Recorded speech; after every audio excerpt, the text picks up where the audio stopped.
Hay que tomar la decisión para realmente revestirnos del nuevo hombre. Tenemos que tomar la decisión.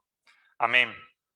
Así como lo veíamos, hermanos, y gracias por sus aportes, porque esto ayuda a retroalimentar el estudio, a refrescar también la memoria de lo que Dios nos viene enseñando y que eso quede grabado, hermanos, en nuestro corazón para la misma renovación nuestra. Necesitamos, hermanos, cada día renovarnos.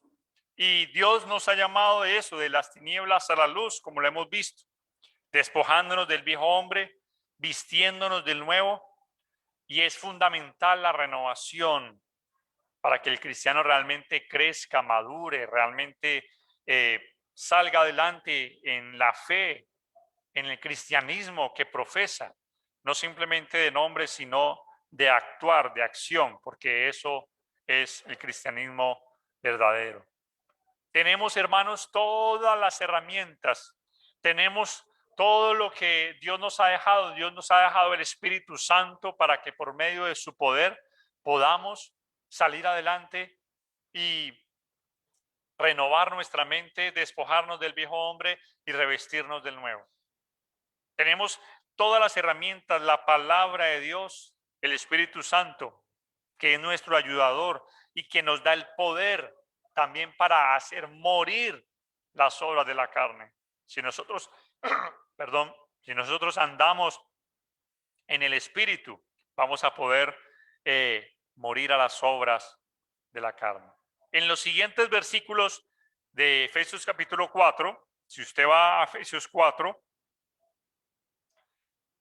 miren desde el versículo ahora 25, donde vamos a mirar cuatro cosas. Vamos a ver, yo creo que dos hoy, ¿sí? Y voy a poner acá el celular porque no veo la hora que esté. Aquí allá son las 2:15 de la tarde. Y de pronto como que me acostumbro a hablar y me olvido de la hora. Bien, hermanos. Vamos a ver cuatro aspectos importantísimos que los cristianos debemos estar renovándonos y demostrando que estamos con el nuevo hombre. Vamos a ver esas cuestiones prácticas de lo que es realmente despojarse del viejo hombre. Dos estados en los que se puede encontrar el cristiano, que esperemos que se encuentre en el estado bueno, ¿no? Y vamos a ver, hermanos, lo que realmente aquí significa el despojarnos del viejo hombre y vestirnos del nuevo. Vamos a ver eso. ¿Qué es en realidad vestirnos del nuevo hombre? Como les decía, hay dos estados. No existe un punto intermedio. No existe, bueno, estás en la mitad de los dos. No. Simplemente o manifestamos el fruto del Espíritu o manifestamos las obras de la carne. Y miren cómo inicia el versículo 25. Por lo cual, ¿qué significa ese por lo cual, esa frase? Está diciéndonos o está anunciando que lo que ha dicho anteriormente lo está conectando con lo que va a decir a continuación.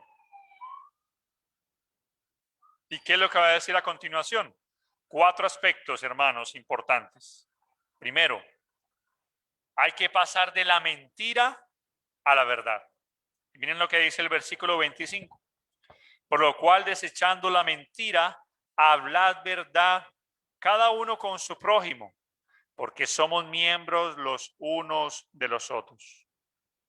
El primer aspecto, hermanos, que tenemos que ver es acerca de la mentira. Y allí nos habla de que no es solamente el hecho de que no debemos mentir porque está mal delante de Dios, y obviamente esa es la razón principal, sino por el mismo hecho de que nosotros estamos unidos como un cuerpo. Y es como si usted a una parte de su cuerpo rechazara que hiciera algo o le ocultara hacer algo a esa parte del cuerpo. Y por eso es que el apóstol Pablo dice allí, porque somos miembros los unos de los otros. Es decir, si existe una convivencia como cuerpo, si existe una interdependencia. ¿Saben lo que significa una interdependencia? Es decir, que usted depende de mí, yo dependo de usted y los dos dependemos unos de los otros. Porque así es nuestro cuerpo. Cada parte de nuestro cuerpo está unida entre sí y cada cosa depende de la otra y cada cosa complementa a la otra y cada parte de nuestro cuerpo ayuda al otro y viceversa. Por eso leíamos estudios anteriores acerca del crecimiento mutuo, mutuamente, versículo 16. Entonces no es solo el hecho de que nos despojemos de mentir porque a Dios le desagrada la mentira, sino por el mismo hecho de que somos miembros los unos de los otros.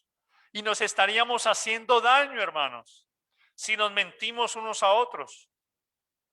Ahora, esto no quiere decir de que no podemos mentir entre los hermanos, pero sí podemos mentir afuera, porque las personas de afuera que no son cristianas no son miembros del cuerpo de Cristo, no.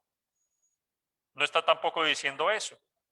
No está diciendo, bueno, yo con los hermanos no miento, pero entre las personas del mundo sí. No.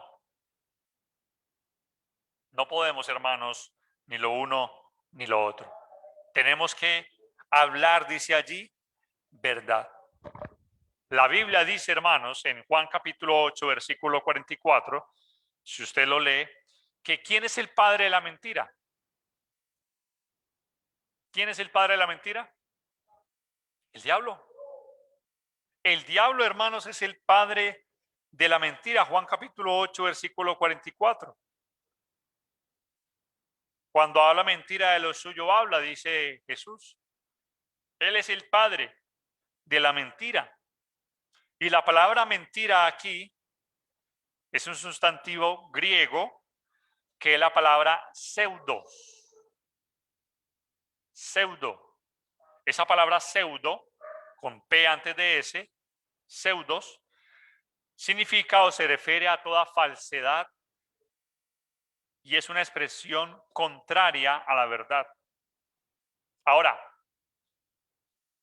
atención, porque se puede mentir de varias formas. De varias formas se puede mentir. Primero, se puede mentir engañando. Y lo vemos, hermanos, en el ejemplo de Hechos capítulo 5. Acompáñenme, por favor. El ejemplo que ustedes tal vez ya conocen. Hechos capítulo 5, versículo 1 al 5. Pero cierto hombre llamado Ananías, con Zafira su mujer, vendió una heredad y sustrajo del precio, sabiéndolo también su mujer, y trayendo solo una parte, la puso a los pies de los apóstoles. Y dijo Pedro, Ananías, ¿por qué llenó Satanás tu corazón para que mintieses al Espíritu Santo y sustrajeses del precio de la heredad? Reteniéndola no se quedaba a ti, y vendida no estaba en tu poder. ¿Por qué pusiste esto en tu corazón? No has mentido a los hombres, sino a Dios. Al oír Ananías estas palabras, cayó y expiró, y vino un gran temor sobre todos los que oyeron. Bueno, y ahí vemos que también su mujer entró y tuvo la oportunidad de decir la verdad. Cuando Pedro le preguntó, bueno, ¿en cuánto vendiste la heredad? En tanto. Y ella le respondió, sí, en tanto. Y también expiró. También sufrió las consecuencias de su pecado, sufrió la disciplina del Señor. Engañando, hermanos. Ellos, en aquella época, como ustedes lo saben, la iglesia estaba vendiendo de sus heredades para repartir. Llevaban a los pies de los apóstoles y repartían según la necesidad de cada uno. Entonces, estos hombres, esta parejita, como que maquinó y dijo, bueno, yo voy a vender esta heredad en tanto, pero voy a decir que la había vendido en tanto. Es decir, quiso engañar. Y llevó esa suma, ese dinero, a los apóstoles. Y dijo, bueno, yo vendí una heredad, este es el precio por el cual la vendí. Y sabemos que los apóstoles tenían la inspiración de Dios y la revelación de parte del Señor y pudieron ver por revelación que este hombre, junto con su esposa, estaba tratando de engañar a los apóstoles. Pero en realidad nadie podía engañar a los apóstoles o a Dios, porque ellos estaban siendo movidos por Dios. Y esa era una forma de mentir. Y ahí se los dice, no han mentido los hombres sino a Dios. Y vemos, hermanos, cómo hay muchas formas, entre ellas el engaño. Es una forma de mentir. Es una forma de mentir. Pero también, hermanos, otra forma de mentir es ocultando los hechos de una verdad. Cuando oculto los hechos también de algo, estoy también mintiendo. ¿Ah? Exactamente. Verdades, diciendo verdades a medias o ocultándolas. Ocultándolas. Ahí está el ejemplo de los judíos que fueron los que condenaron a Jesús, ¿no? Aunque sabemos que ya eso era un propósito de Dios. En Mateo 27, ¿qué fue lo que ellos trataron de hacer?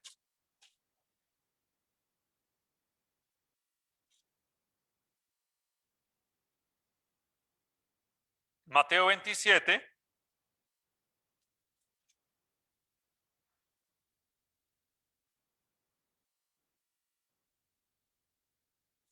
versículo 62 en adelante, dice, al día siguiente, que es después de la preparación, se reunieron los principales sacerdotes y los fariseos ante Pilato diciendo, Señor, nos acordamos que aquel engañador dijo, viviendo aún, después de 3 días resucitaré. Manda pues que se asegure el sepulcro hasta el tercer día, no sea que vengan sus discípulos de noche y lo hurten y digan al pueblo, resucitó entre los muertos. Y será el postrer error peor que el primero. Y Pilato les dijo, ahí tenéis una guardia, id a asegurarlo como sabéis. Entonces ellos fueron y aseguraron el sepulcro y sillando la piedra y poniendo la guardia. Y miren lo que dice el capítulo 28.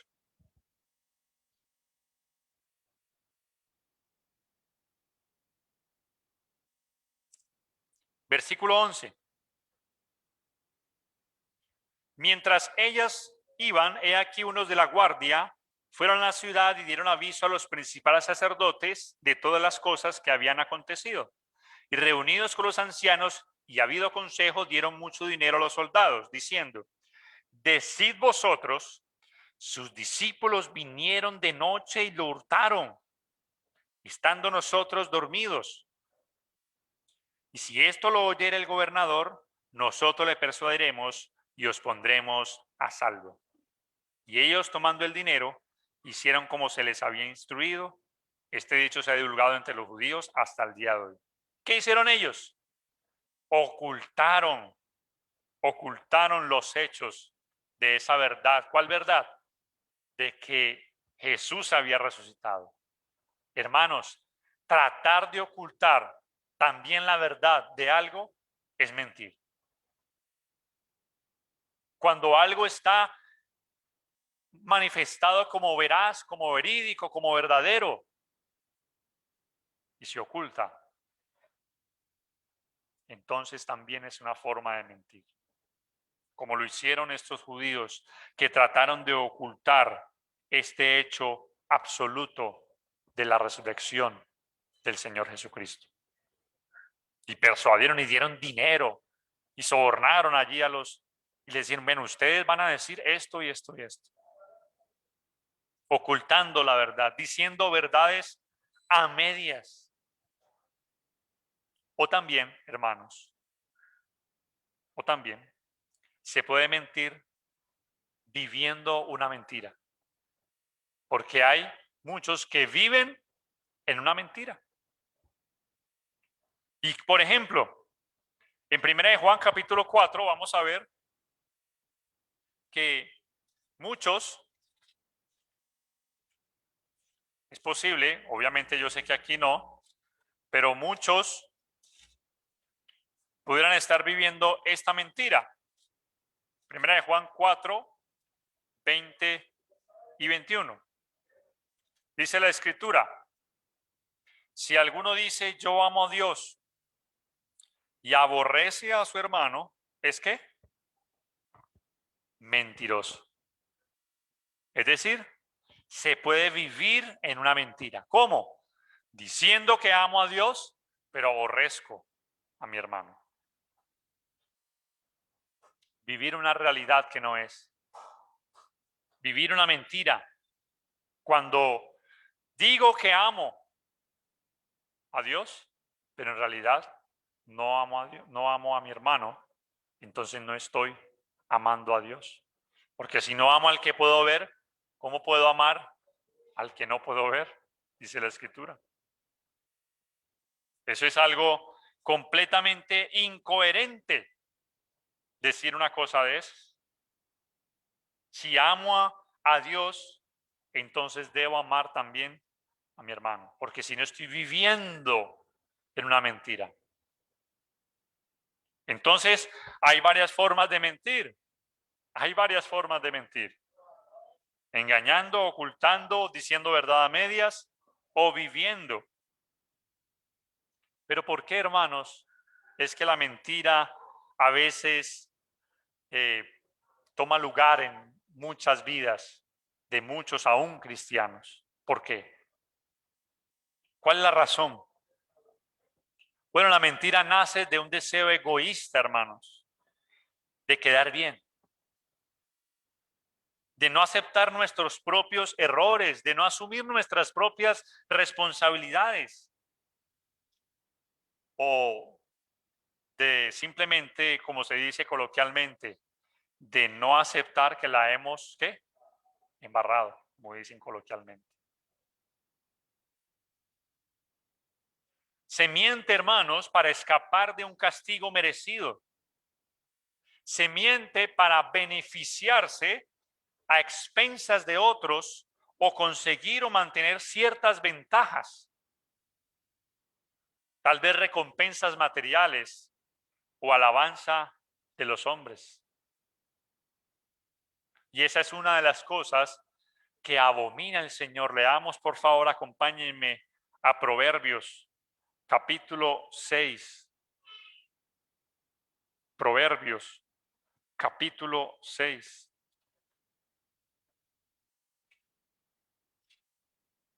Y a través de esto que estamos viendo, hermanos, preguntémonos, pregúntese usted, hermano, hermana, si está luchando con este pecado de la mentira. Si se ha vuelto un mentiroso compulsivo, porque hay mentirosos compulsivos, ¿no? Hay mentirosos que, bueno,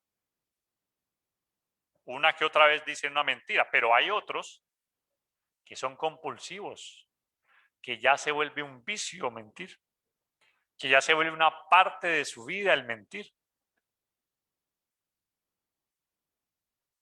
La mentira compulsiva, y se vuelven, como dice la ciencia, mitómanos. Se creen inclusive sus propias mentiras. Hermanos, dice Proverbios 6, 16 al 19.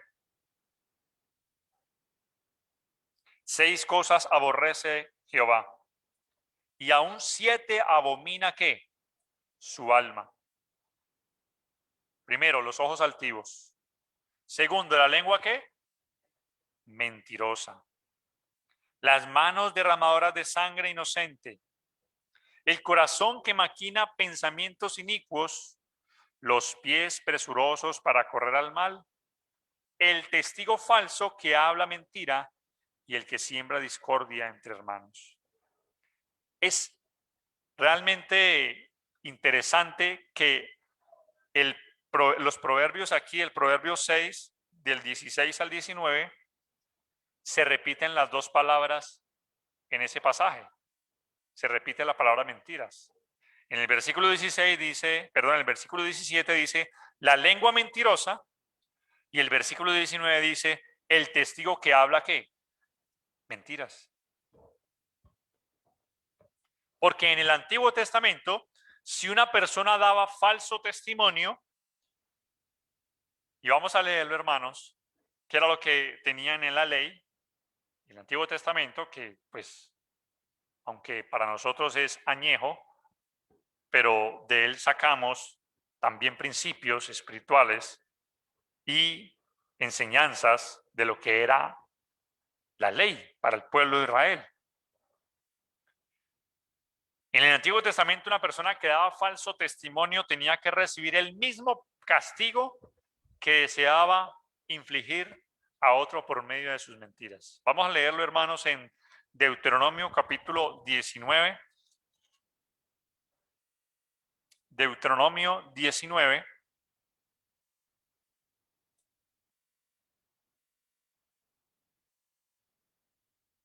Versículo 15 al 21.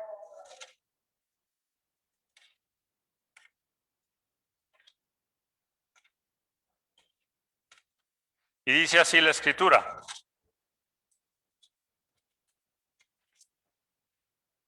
no se tomará en cuenta a un solo testigo contra ninguno en cualquier delito ni en cualquier pecado, en relación con cualquier ofensa cometida. Solo por el testimonio de 2 o 3 testigos se mantendrá la acusación. Cuando se levantare testigo falso contra alguno para testificar contra él, entonces los 2 litigantes se presentarán delante de Jehová y delante de los sacerdotes y de los jueces que hubiere en aquellos días. Y los jueces inquirirán bien, y si aquel testigo resultare falso y hubiera acusado falsamente a su hermano, entonces haréis a él como él pensó hacer a su hermano, y quitarás el mal en medio de ti. Y los que quedaren oirán y temerán, y no volverán a hacer más una maldad semejante en medio de ti, y no le compadecerás vida por vida, ojo por ojo, diente por diente, mano por mano, pie por pie. Ahí está lo que era el Antiguo Testamento.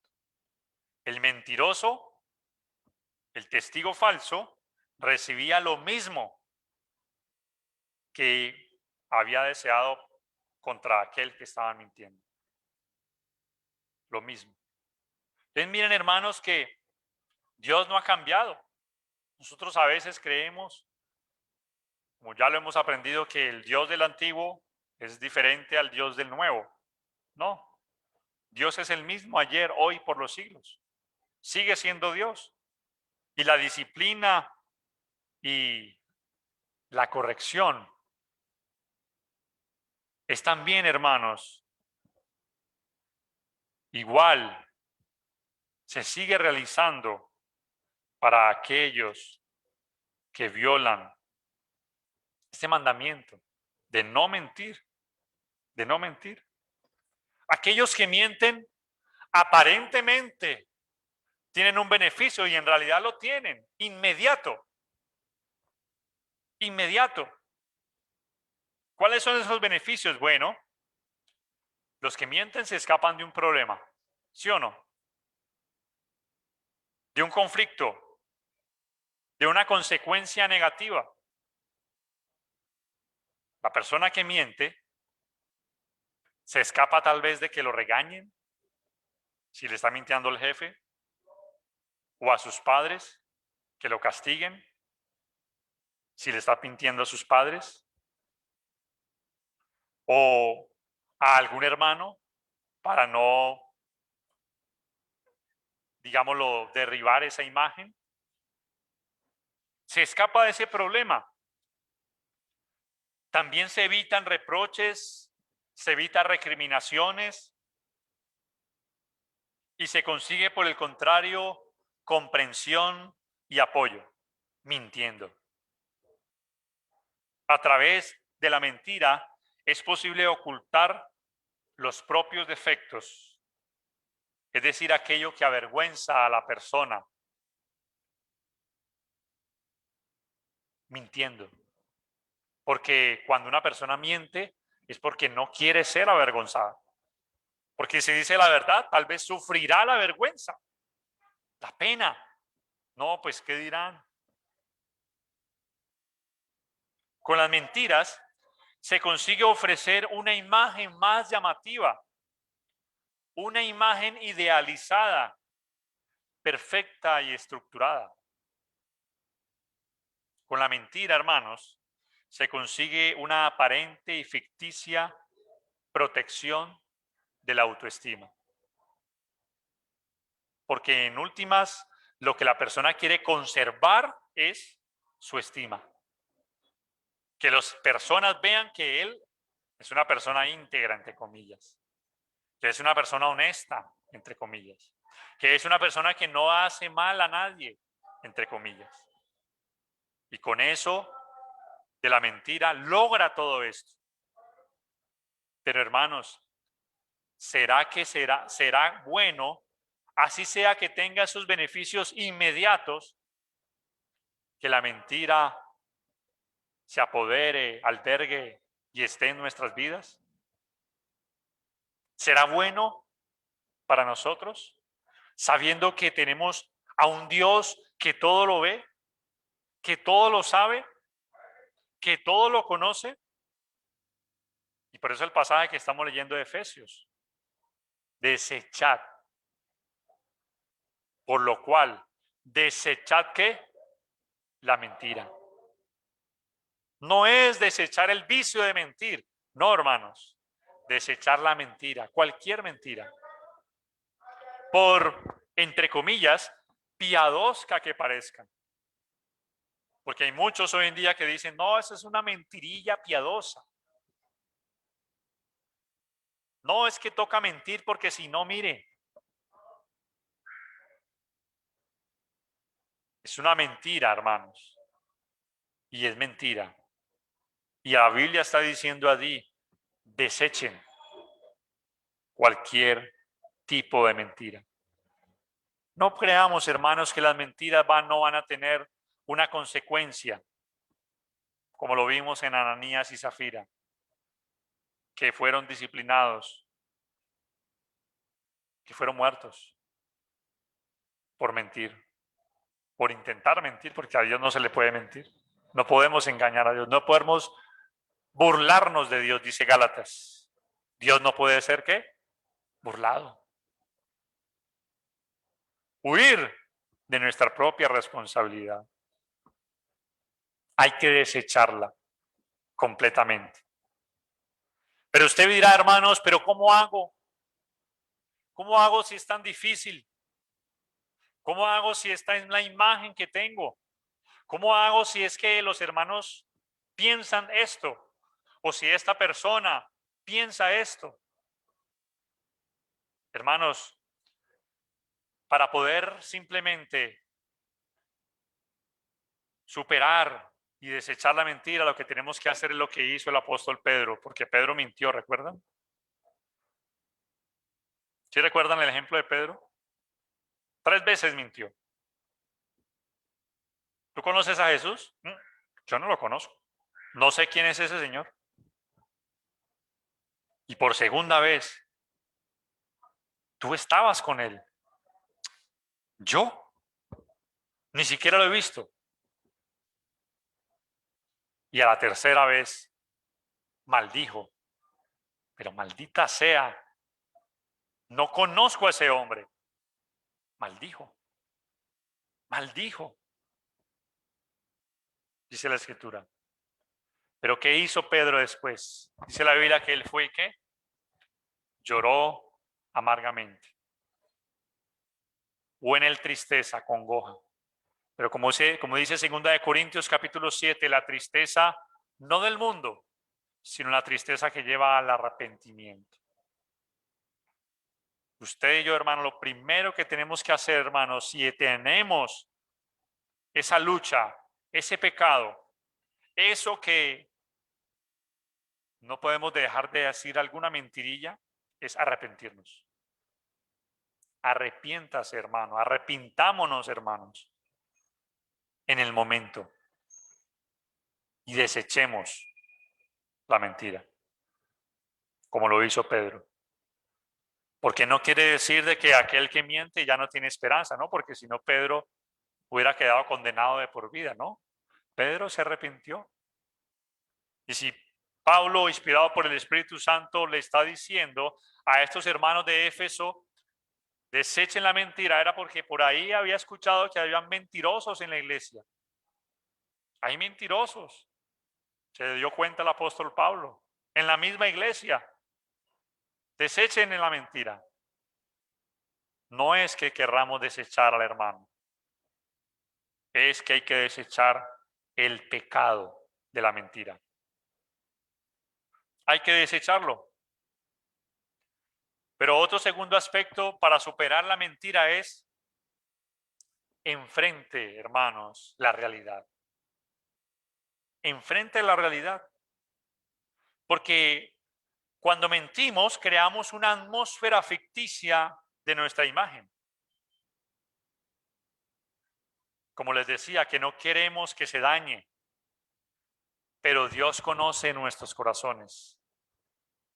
Dios conoce lo que hay en nuestros pensamientos, Dios conoce lo que hemos hecho, todo aquello que tal vez hemos ocultado.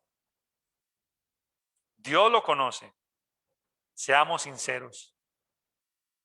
Busquemos, hermanos, enfrentar la realidad y no una atmósfera o una imagen ficticia de quienes no somos. Porque cuando mentimos estamos haciendo eso, creando esa imagen ante el otro ficticia, no real.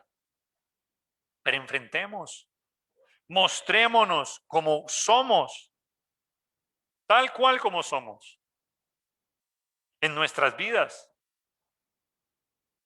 El apóstol Pablo dice que nosotros somos ¿qué? Cartas abiertas, expuestas delante de los hombres.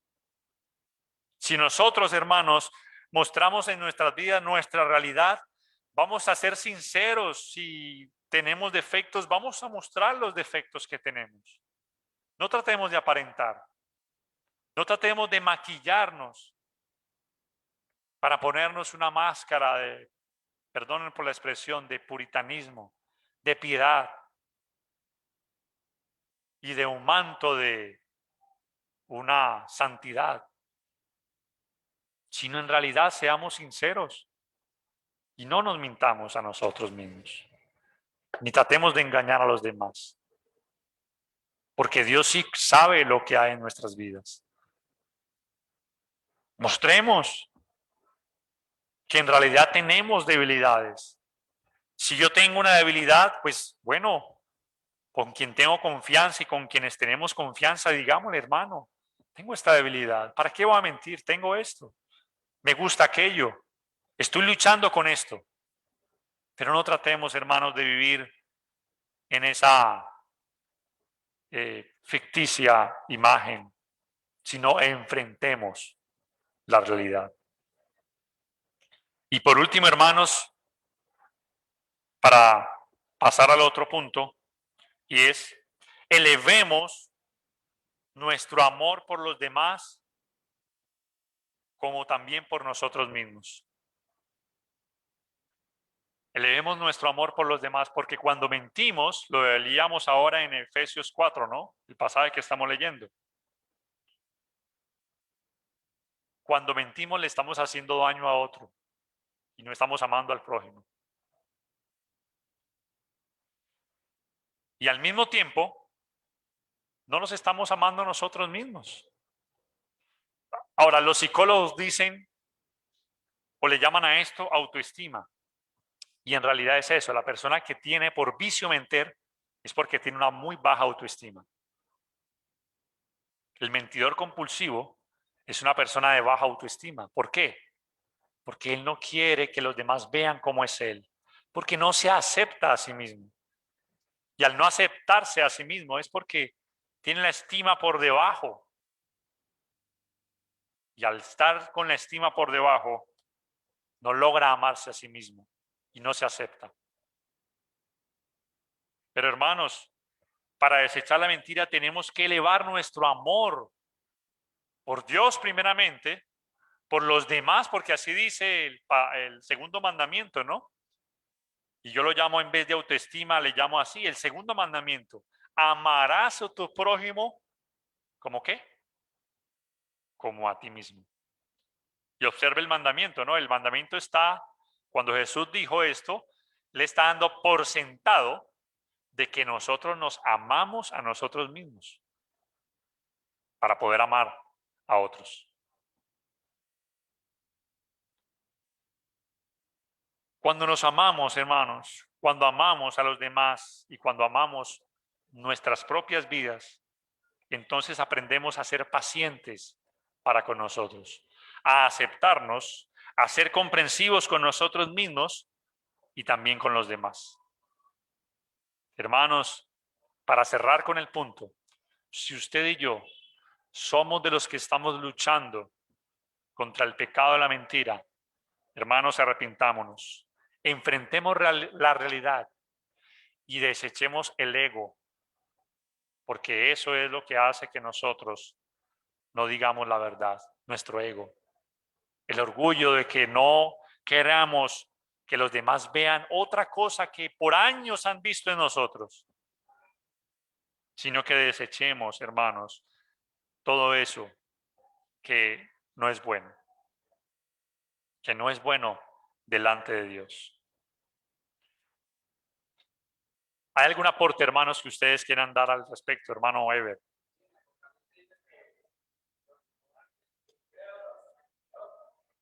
Y todos los mentirosos. Así es, Apocalipsis lo dice. ¿Sí? A veces creemos que solamente los que van a condenarse son los que están en los pecados más visibles, pero ahí dice los mentirosos también. No le mintamos ni a Dios ni al prójimo. No le mintamos, hermanos. ¿Alguien más desea un aporte? Que no pueda.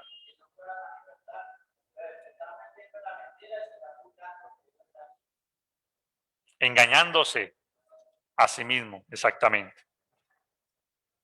Entonces el pasaje dice, desechen la mentira. Más bien, ¿qué deben hacer? Hablen la verdad, hermanos. Cada uno con su prójimo. Entonces no es solamente dejar la mentira, es empezar a hablar la verdad.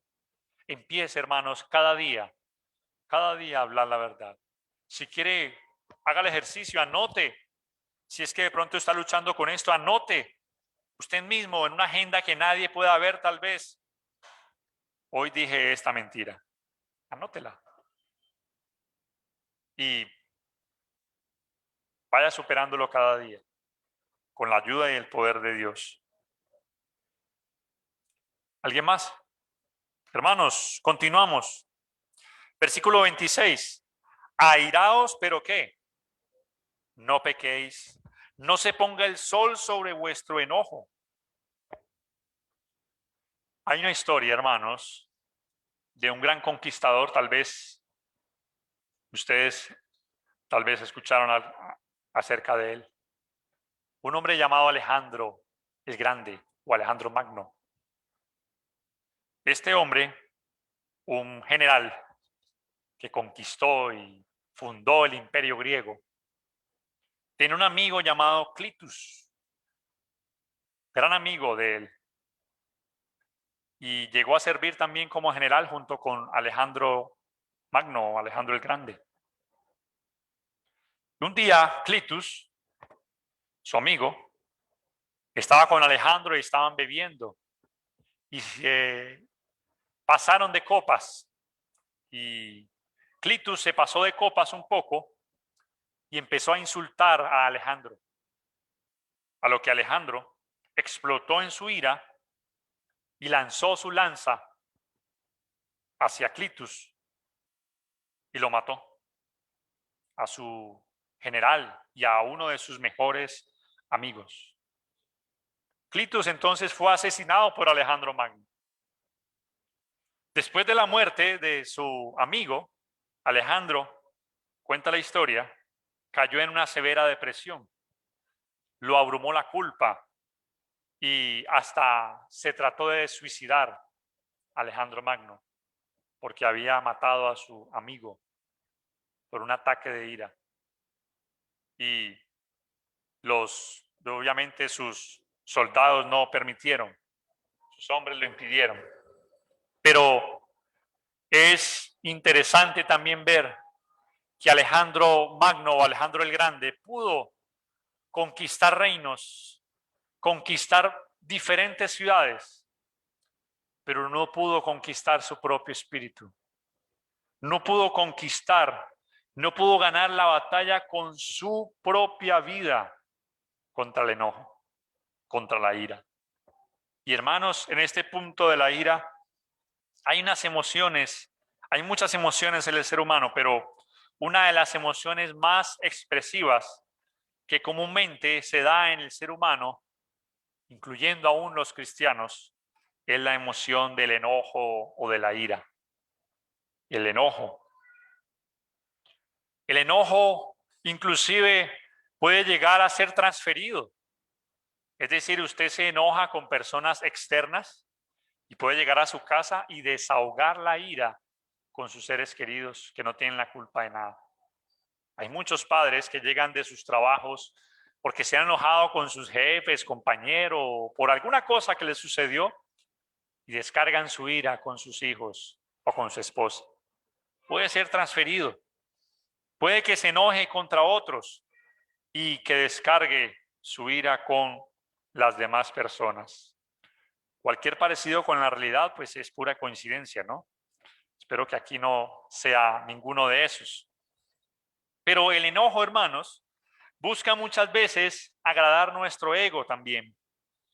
El enojo puede arruinar cualquier tipo de reunión, sea familiar, sea de iglesia, sea entre los que servimos, sea entre las personas con las que trabajamos, puede arruinar cualquier tipo de reunión. Yo he estado en reuniones que han sido arruinadas por una explosión de ira o de enojo de algo o de alguien, por alguien.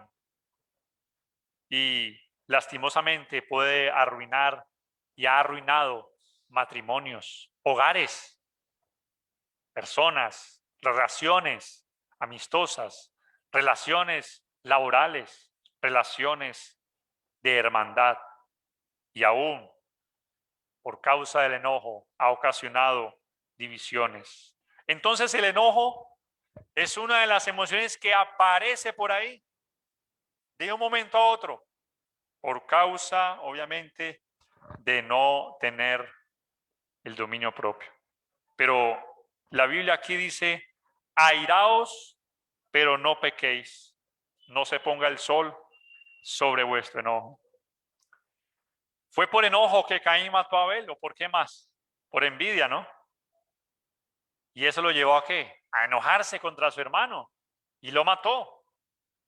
Caín mató a Abel.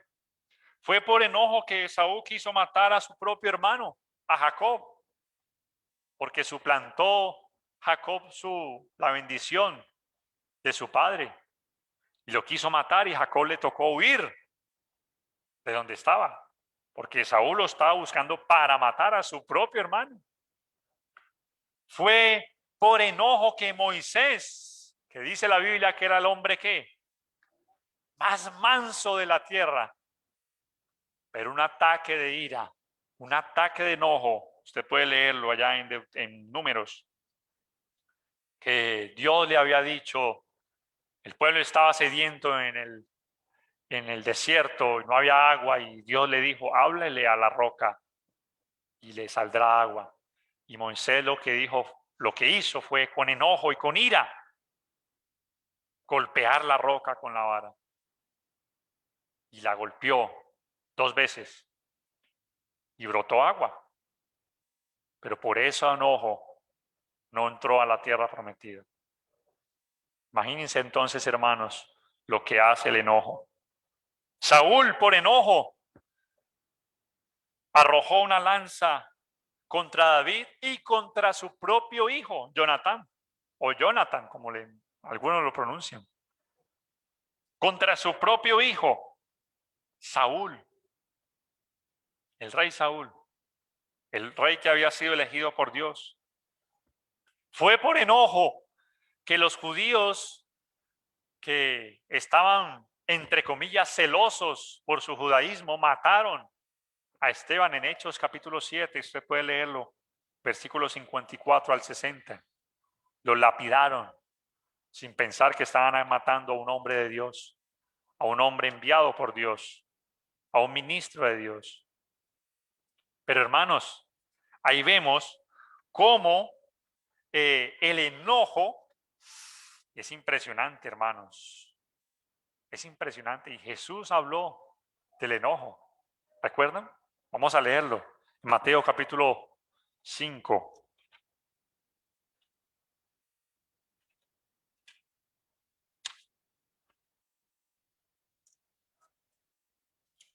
Mateo capítulo 5. En algunos subtítulos dice Jesús y la ira, ¿no? Versículo 21 dice, oíste que fue dicho a los antiguos, no matarás. Y cualquiera que matare será culpable de juicio. Pero yo os digo que cualquiera que se enoje contra su hermano será culpable de juicio. Y cualquiera que diga necio a su hermano será culpable ante el concilio. Y cualquiera que le diga fatuo quedará expuesto al infierno de fuego. Hermanos, ¿qué era lo que exigía la ley? Bueno, la ley decía no matarás, es uno de los 10 mandamientos. Están en Éxodo capítulo 20. Pero los judíos interpretaban equivocadamente que el solo hecho o que había castigo por matar si solamente la víctima moría. ¿Sí? Pero no hay castigo si la víctima no muere. Es decir, apuñalarlo, lanzarlo, dispararle. Ellos tomaron en cuenta el hecho y no la condición del corazón. El enojo, hermanos. Ellos malinterpretaban la ley. Pensaban que el matar era solamente acuchillar a alguien, quitarle la vida a alguien. Y Jesús dice no. Matar no es solo eso. El que se enoja contra su hermano, el que llama necio a su hermano, el que llama fatuo, que la palabra fatuo en el griego es moros, que significa idiota. O, discúlpeme, no voy a simplemente decirlo como el significado, imbécil. ¿Usted ha utilizado esa palabra alguna vez? ¿Le ha dicho a alguien, usted es un o usted es un imbe? Con enojo. Pues la Biblia dice que cualquiera que diga eso se expone al infierno, dice, de fuego. Hermanos, es delicado. Hay dos palabras que describen el enojo o la ira. Porque ahí en Efesios 4, dice, airaos, pero no pequéis. Ah, ¿cómo así? O sea que yo me puedo enojar, aunque sea un poquito. Bueno, vamos a ver, hermanos, que existe una clase de enojo que es el que Dios dice podría permitirse en el cristiano. Hay dos palabras en el griego. La palabra tumus, que es la emoción que se enciende y vuelve a apagarse prontamente. ¿Usted ha sentido eso? Yo lo he sentido. Cuando usted siente que algo le está subiendo en su cuerpo, ¿cierto? Y usted siente un calor aquí y que como que esto se le pone calientico, calientico, calientico hasta acá. Yo recuerdo una vez en el trabajo que tenía, cuando estaba atendiendo llamadas, una persona que llamó y no pude asignarle cierta cita que estaba pidiendo, ¿no? En ese momento yo era agente todavía y le asigné, no pude asignarle, le dije que, pues, que no había disponibilidad en el momento. Pues en ese momento la persona, como le ha pasado de pronto a muchos que trabajan en ese campo, empezó a ofender, empezó a decir, empezó a echar madres, empezó a insultar, empezó a, bueno, que yo era esto, que yo era lo otro, que la empresa con la que trabajaba era esto, era que lo otro, bueno, cualquier cantidad de cosas. Pero eso yo sentí que empezó a subir en mí ese calor, ¿no? Yo sentí esto que como que se me puso caliente, caliente, caliente. Nunca me olvido de esa experiencia. Pero respiré, pude manejar la situación y pude decirle calmadamente, pues, lo que tenía que decirle, ¿no? Que no podía asignarle la cita porque no había la disponibilidad que requería. Y ya pasó. Pero nosotros a veces hemos sentido, hermanos, eso. Ese calor, ese enojo que se enciende, pero que pronto se apaga. Ahí está la palabra, tumos. Tumos. Pero existe otra palabra en el griego que es la palabra orge. No Jorge, ¿no? Sino orge. Que es la ira que no se expresa al principio, pero que vive y aumenta y al final se vuelve incontrolable. Y esta es la palabra que está usando Cristo en Mateo capítulo 5, versículo 21, en este texto. Está la clase de ira que dice Santiago 1:20, porque la ira del hombre no obra la justicia de Dios.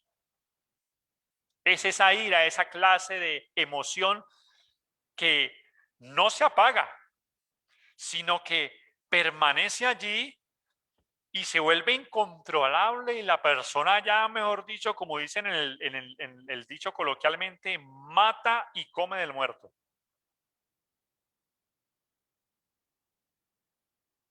Y esto, hermanos, es la clase de ira que nosotros no podemos, hermanos, tener. Y por eso el apóstol Pablo dice en Efesios 4, airaos, pero ¿qué? No pequéis.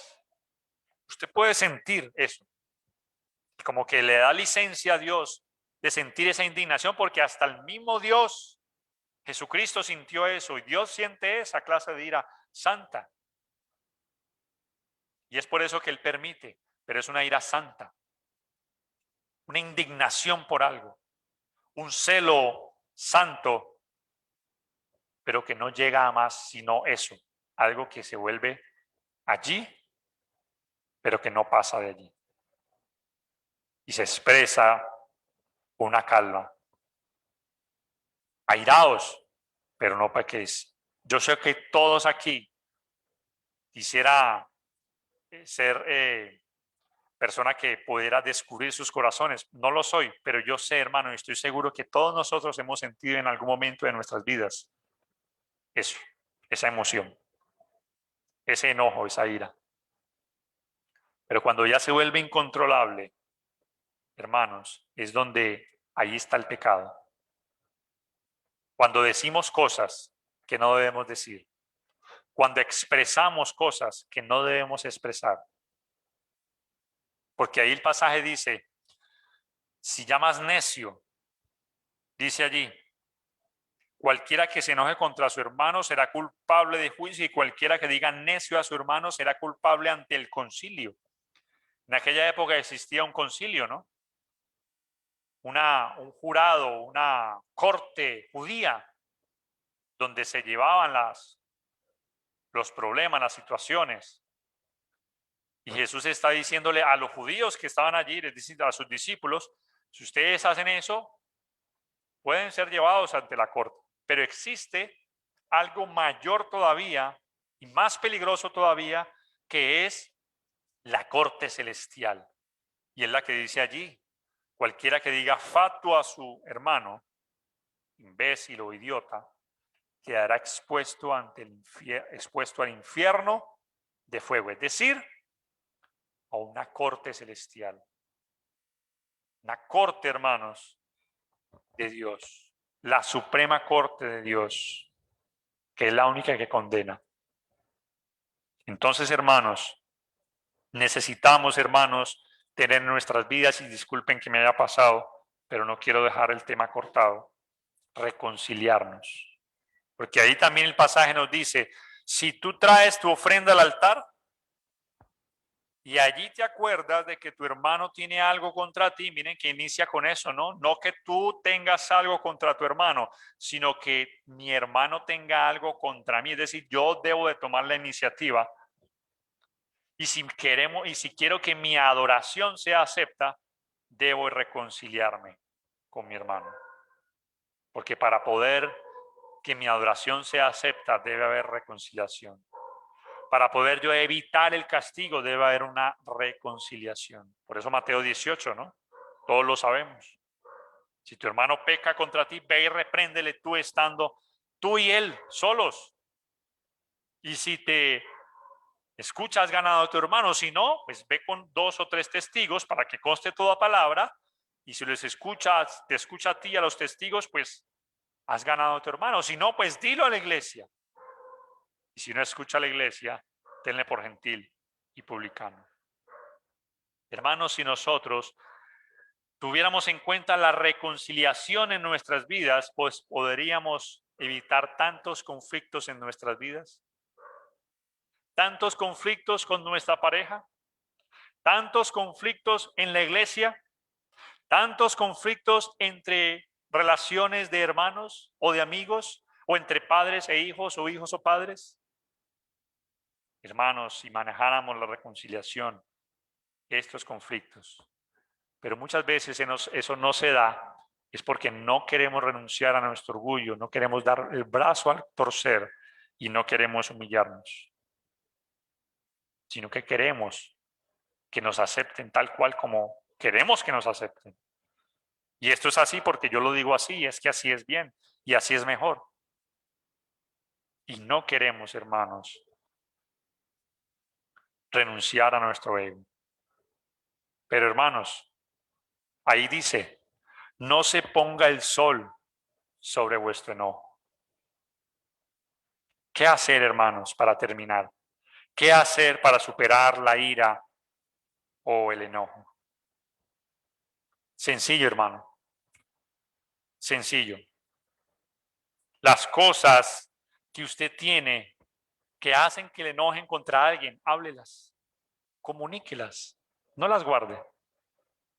Porque el enojo se va a convertir en una ira acumulada y esa ira acumulada se convierte en un rencor y ese rencor acumulado se convierte en una amargura y esa amargura se convierte en un estorbo para su vida espiritual.